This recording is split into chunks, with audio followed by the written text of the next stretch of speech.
మొదటి అధ్యాయం. దుష్టుల ఆలోచన చొప్పున నడవక, పాపుల మార్గమున నిలవక, అపహాసకులు కూర్చుండు చోటన కూర్చుండక, యెహోవా ధర్మశాస్త్రమునందు ఆనందించుచు దివారాత్రము దానిని ధ్యానించువాడు ధన్యుడు. అతడు నీటి కాలువల ఎరను నాటినవాడై ఆకువాడక తన కాలమందు ఫలమిచ్చు చెట్టు వలె నుండును.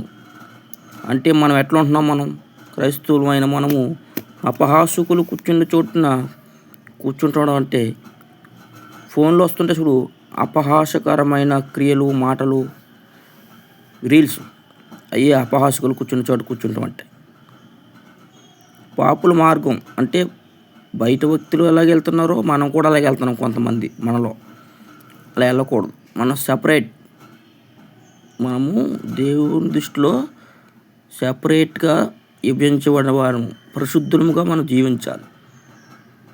అది ఈ మాట యొక్క అర్థం.